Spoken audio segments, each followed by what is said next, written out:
being in university and then being out of university and just like being out in everyday life. I lived in Vancouver, I traveled the world, like I was just out and gaining this other experience that wasn't just so institutional. Even though in art school you're learning globally about art, you're still in a system. And so it's so important to like go out, go to galleries, go to other experiences, music, stuff like that, where you're seeing people do the art in an everyday setting, not just like in the institution. So once I started doing that a lot more, it really sparked my interest in just how to bring more community together. And I ended up back in Stratford unintentionally. Like I had traveled all over Asia for months and then had lived in Vancouver and stuff like that. And honestly, it's just I just hadn't been home in over a year. So I was just like, okay, I'm gonna come land back in Stratford for summer and just do the whole restaurant gig, work, make some money, try to find my roots and just create a bit of a foundation for myself.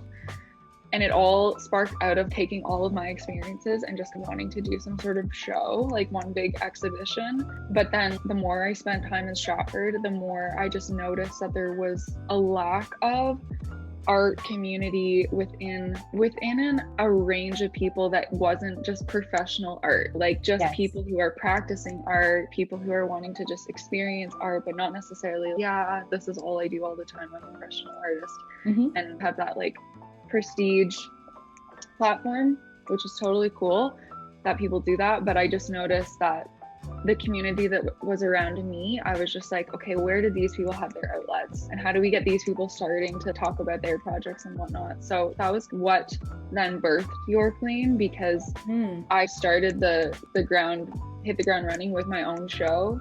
But once people start coming in and then asking questions and everything, what are you doing with this space, everything, I was just like, okay, there's so much more engagement that I thought that we need to open the space up for other people and their practices and stuff. And so the next show was like a group show of 12 people, and that response to me was like, whoa, okay, there's so much more conversation happening here.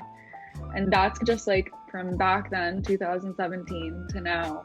The whole goal with York Lane is, especially just in Stratford and like keeping in mind in that context, just because we're not a big city, but we do have lots to offer. There's so much here to offer people, but it's not Toronto. So it's like, and it's not Vancouver, and it's not Miami and New York City and everything.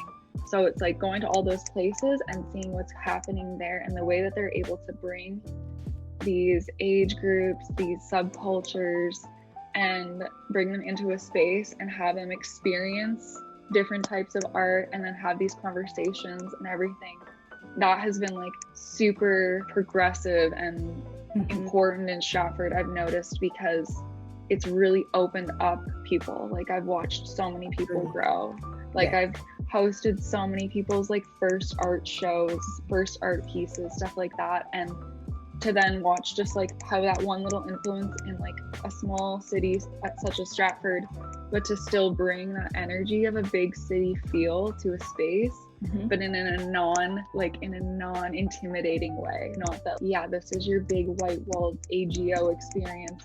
This is just you expressing yourself in your thought and your ideas and providing it to a maybe a smaller group, a smaller community, and getting a big impact. Certainly. Great. And can you also just touch on the variety of artistic disciplines you have shown at York Lane Art Collective? And I know you've had I believe some interesting gallery openings where you include not just art, but also music or poetry or whatnot. Is that true? Yeah, definitely. Pre-pandemic, it was the best. Pandemic ruins everything, but yeah, it was the freaking best, because it evolved into this formula in a way that it was like, okay, like one show, for example, we did this Dreams and Nightmares show in October. And I was like, why not play on the theme of October? It's like spooky month. Everyone's in that energy. So I did a big call for Dreams and Nightmares subject matter, and then created the gallery as that, like very like red, interesting, moody lighting, and then had a band play that was on the same vibe.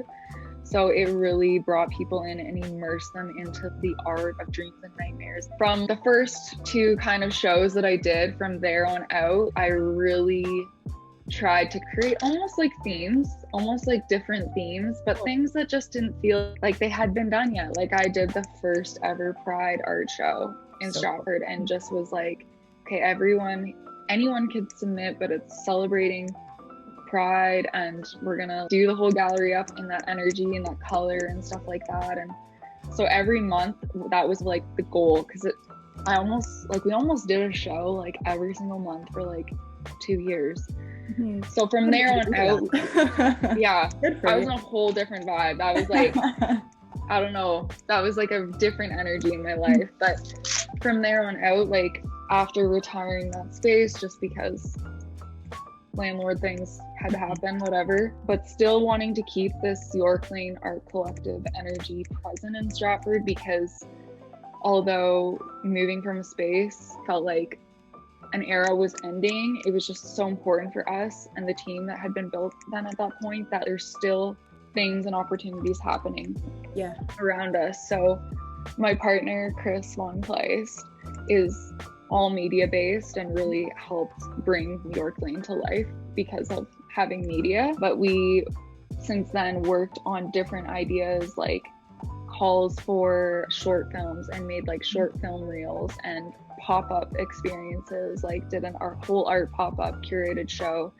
and then did a whole, like right beside us, like a short film reel that you could go in and then experience that art. So it was everything from music, film, visual art, poetry nights, dance, theater, play readings, like every kind of art we've done.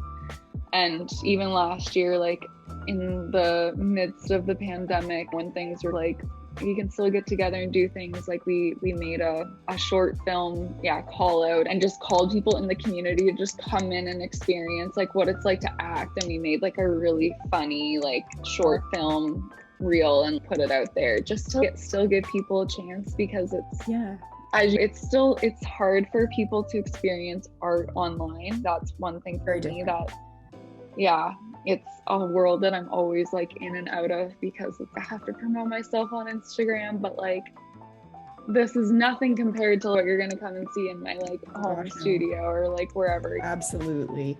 But I love this idea of inclusivity, of including people who are artists or people who just like to create for fun, and including all these different types of artistic disciplines. I think that is so wonderful, and something that we really want to highlight, because that is such an exciting, beautiful idea. But to you now, what does inclusive art, if we're on this topic of inclusivity, what does that mean to you, and how do you prioritize this in your artistic practice, especially as a queer artist? Yeah, that's a good question. It's definitely become like so much more it's like we're going through all the phases of the art career right now, and that's definitely one of them that like that. It's funny because starting York Lane, that was just like a given. I was just like, obviously we're gonna like get like a 12-year-old artwork in here and also a 60-year-old artwork in here, and obviously we're gonna do a Pride art show. Like it just was that was just what was happening around me. But then again, it's once things kind of change and you have a chance to step back and see what you've done, it's okay, like that element is super important.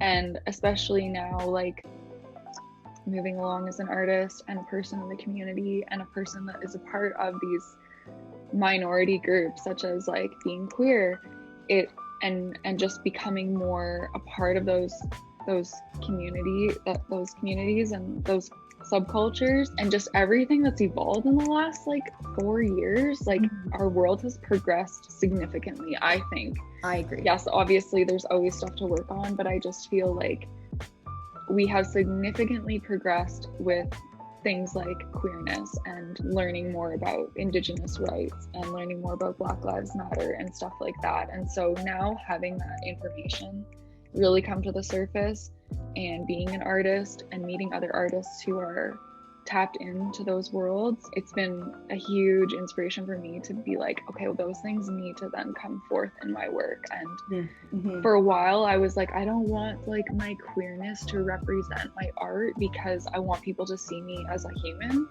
But I also have come to this like point where I'm just like, but here I am now as a professional artist and someone who has a bigger network in a community because of all the shows and all the artists that I've worked with, that it's super important to use that platform and my voice to show people that we need to progress and that queer artists like deserve to be like expressive and share their stories and find their place and just move and shake things up.